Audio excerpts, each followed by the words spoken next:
एति बनिज न भीख भली, अफल उपाय कदम्ब, कुसमय जानव बाम विधि, राम नाम अवलंब। राम नाम का सहारा ले लो तो कुसमय भी सुसमय के रूप में परिणित हो जाएगा।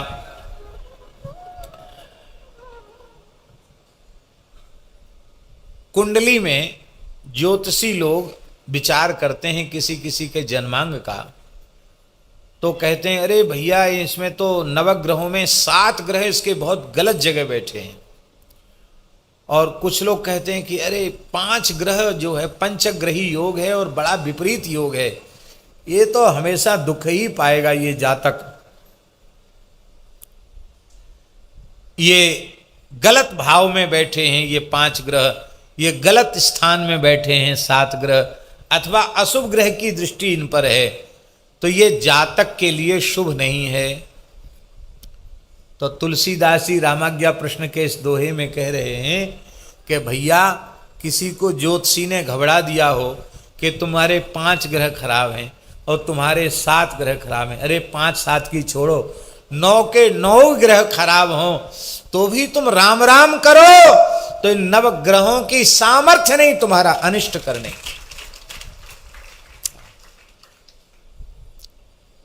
तुम्हारा शुभ ही होगा। ज्योतिष शास्त्र को नहीं नकार रहे हैं, राम नाम की अचिंत्य महामहिमा का निरूपण कर रहे हैं। 7 5 ग्रह एक थल, एक ही घर में 5 ग्रह और एक ही घर में 7 ग्रह इकट्ठे हो गए। 7 5 ग्रह एक थल, चलहि बाम गति धाम। उल्टी गति से चल रहे हो तो राज विराजिय समौगत, शुभ हित सुमरहु राम।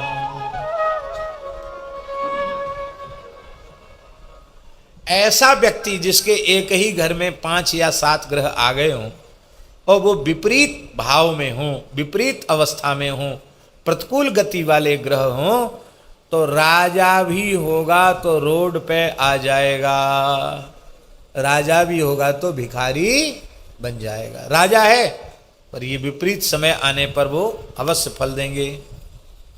कहते लेकिन हम उपाय बताते हैं कि 5 7 नहीं 9 के 9 उल्टे पलटे हो जाएं तो भी यदि आप राम नाम का जप करते हैं तो आपका कुछ भी अनिष्ट नहीं हो सकता। एक भैया जी एक घटना सुनाते हैं। एक व्यक्ति थे, वो भगवान के भक्त तो थे, वस्तुतः भक्त थे, लेकिन ऐसा ही कोई विपरीत ग्रह नक्षत्र का योग था जिसमें बहुत त्रस्त थे, परिवार से भी भगाए गए थे, निकाले गए थे और एकदम बड़ी माने अत्यंत दुखद स्थिति में थे। तो तीर्थराज प्रयाग के कुंभ में गए तो मन में आया कि भाग्यहीन तो है ही हैं, खाने के लाले पड़ रहे हैं, यहाँ कम से कम कल्पवास करेंगे और 24 घंटे में जहाँ कहीं क्षेत्र में मिल जाएगा एक बार भोजन करेंगे और अपने राम राम करेंगे। और प्रयाग में आ गए भी महानुभाव। ऐसे ही कोई प्रकांड ज्योतिष के विद्वान मिल गए उनको। उन्होंने देखा तो उनको लगा कि ये ग्रहग्रस्त है, ये व्यक्ति ये ग्रह की विपरीत दशा से युक्त है, इसका चेहरा बता रहा है कि बहुत परेशान है। भैया क्या बात है? उसने अपनी करुण कथा सुनाई। बोले अच्छा तो तुम अपने जन्म का समय बताओ। जन्म का समय बता दिया तो तत्काल उन महानुभाव ने जन्मांग बना दिया, कुंडली बनाई और कुंडली बनाई। बोले तुम्हारी स्थिति तो जन्मांग की ऐसी है कि राहु केतु शनि, मंगल,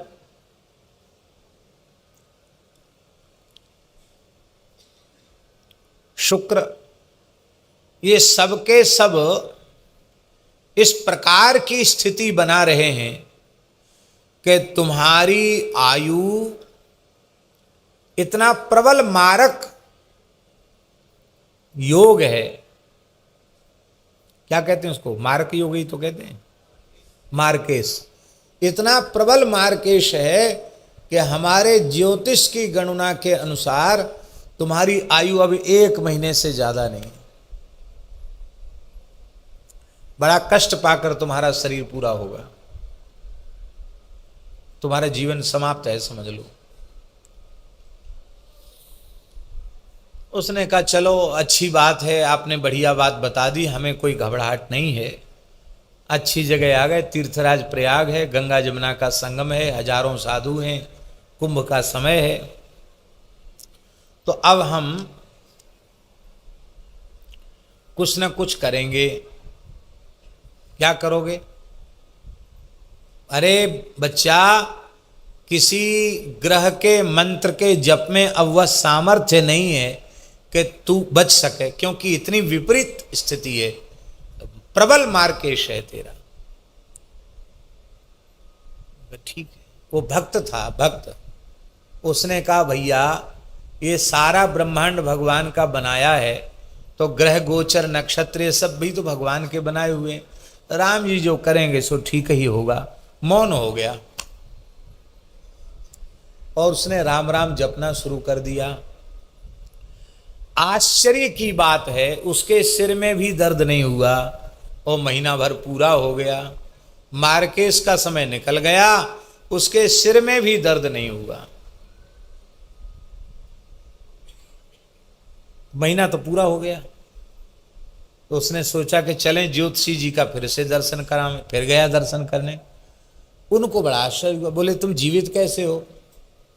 कैसे हैं देख लो, आपके सामने है।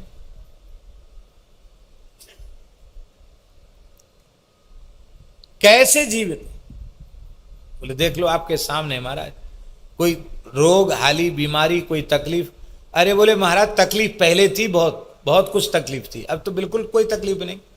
क्या करते हो, क्या पूजा पाठ जब किया? बोले कुछ नहीं। मौन होकर 1 महीना तक आपने समय बताया था, अहरनिश राम नाम का जप किया और कुछ नहीं किया, केवल राम नाम का जप किया। तो ज्योतिषी जी को बड़ा आश्चर्य, केवल राम राम करने से इतना प्रबल योग बदल गया? आश्चर्य की बात है। तो उन ज्योतिषी जी के जो गुरुदेव थे वो भगवत प्राप्त सिद्ध पुरुष थे, वो भी कुंभ में पधारे थे। उनके पास जाकर ज्योतिषी जी ने कहा कि गुरुजी, हम अब सब अपने ज्योतिष के पोथी पत्रा पत्थर बांध के त्रिवेणी संगम में समाधि देना चाहते हैं। कहा क्यों? तुम्हारी तो रोजी रोटी ज्योतिष है, ऐसा क्यों करना चाहते हो? बोले महाराज आज तक मेरे द्वारा की गई घोषणा असत्य नहीं हुई, लेकिन ऐसा जातक जिसकी इतनी विपरीत ग्रह दशा और उसके सिर में भी दर्द नहीं हुआ, आश्चर्य की बात है, वो जिंदा है, प्रसन्न है, पहले से ज्यादा स्वस्थ है, क्या बात है? तो गुरुजी ध्यानस्थ हो गए और ध्यानस्थ होने के थोड़ी देर बाद गुरुजी ने नेत्र खोले। बोले पंडित जी, ये महा महा महिमामय राम नाम की महिमा है। कैसे? बोले जब इसने भजन करना शुरू किया तो जो ग्रह गोचर की स्थिति है उसमें विवाद छिड़ गया। बोले भैया तुम्हारा पहले समय, तुम जाओ पहले उसको कुछ सताओ। सबसे पहले मंगल को कहा कि तुम सताओ। मंगल बोले हम नहीं जाएंगे, चाहे भले ही बकरी हो, विपरीत हो, मार्केश हो, हम नहीं जाएंगे। क्यों? बोले राम जी हमारे जीजाजी लगते हैं। हाँ, राम जी हमारे जीजाजी लगते हैं, क्योंकि श्री जानकी जी भूमि पुत्री हैं और मैं भूमि पुत्र हूँ, किशोरी जी का भाई हूँ, इस नाते से वो मेरे जीजाजी लगते हैं। और हमारे जीजाजी का नाम दिन रात जपता है, ऐसे अपने जीजा जी के परम शरणागत भक्त का हम कुछ भी नहीं बिगाड़ सकते। हम बिगाड़ेंगे नहीं, हम बनाएंगे जरूर उसका काम, बिगाड़ेंगे नहीं। पीछे हो गए, मंगल मना कर दिया। बोले देखो चलो, इन्होंने तो रिश्तेदारी निकाल ली। शनि ग्रह से कहा कि आप तो बड़े कठोर शासक हैं, सबको जब दंड देते हैं तो किसी को नहीं देखते, महात्मा दुरात्मा किसी को नहीं देखते, सबको एक लाठी से हाँकते हैं। शनि ग्रह बड़े बलवान हैं। वैसे लोगों में भक्ति भले ही ना हो, पर शनिवार होवे और पीपल दिखाई पड़े तो अपने आप सिर झुक जाता। वैसे हमेशा ही झुकना चाहिए पीपल को देख के सिर, लेकिन शनिवार को पीपल देख के सिर जरूर झुकता है। शनि से सब घबराते हैं, परेशान रहते हैं। शनि ग्रह से कहा कि तुम जाओ, तुम्हारा मार केस है। शनि ने कहा कि ये तो संभव ही नहीं है। क्यों? क्योंकि मैं महायोगी भगवत भक्त हूं, निरंतर भगवान नाम का जप करने वाला हूं, और मैं सूर्य पुत्र हूं, और हमारे राम जी सूर्य वंश में प्रकट हुए हैं, और उनका ये भक्त है, राम नाम का जप करता है। मैं बिल्कुल इसका अनिष्ट नहीं कर सकता, मैं तो शुभ ही फल दूंगा, मैं इसको बचाऊंगा, मारूंगा नहीं इसको। शनि ने मना कर दिया। राहु केतु भी खराब स्थिति में थे। भैया तुम तो दैत्य हो, तुम तो अपना फल दे दो इसको। विधाता ने कहा तुम तो अपना फल दो, विपरीत फल। तो राहु केतु बोले कि हमको न फल देना न फूल देना। क्यों? बोले भगवान के चक्र का प्रताप हमें मालूम है। अमृत पी लिया था, 2 टुकड़े हो गए, धड़ केतु हो गया, सिर राहु हो गया, और अब उनके अनन्य नाम जापक भक्त को हम सताएंगे तो पता नहीं हमारे कितने टुकड़े हो जाएंगे। इसलिए भैया 2 टुकड़े में ही हम परेशान हैं, हमको ज़्यादा टुकड़े अपने नहीं करवाने हैं। उन्होंने मना कर दिया। शुक्राचार्य जी से कहा कि भाई आप दैत्य गुरु हो, आप तो कुछ करो कम से कम। शुक्राचार्य जी बोले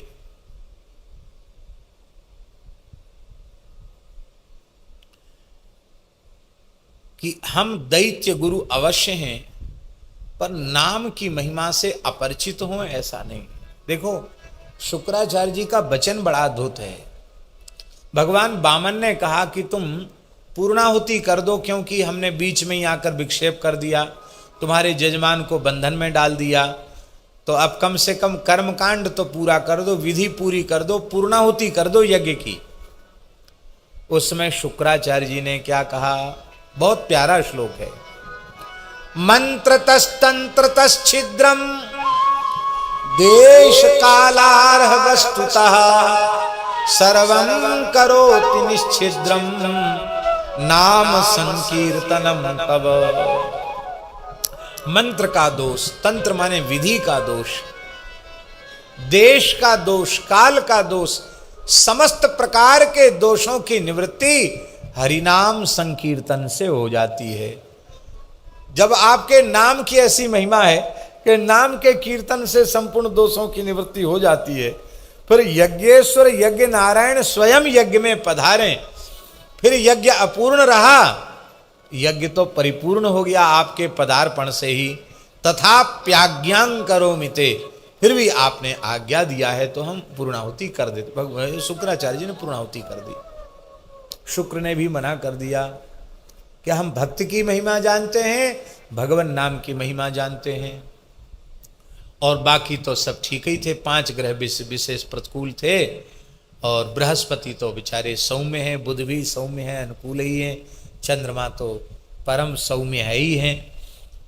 तो सब बात बन गई, बिगड़ी बात बन गई। श्री हित हरिवंश महाप्रभु जी की स्फुट वाणी में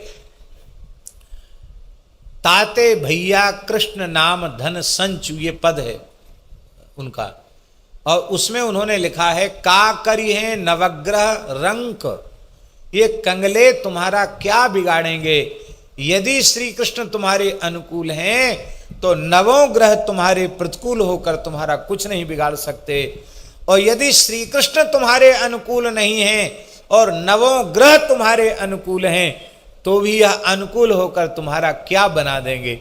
अधिक से अधिक तुम्हें लौकिक कोई पद प्रतिष्ठा लाभ दे देंगे, उससे तुम्हारे कल्याण का क्या लेना देना है। तो ये नहीं कहते कि ग्रह आदि की दशा और ग्रह नक्षत्र आदि को नहीं मानना, मानो, पर भैया सबका अंतिम उपाय भगवत शरणागति है। सबका अचूक अस्त्र, सबका समाधान श्री राम नाम का जप है।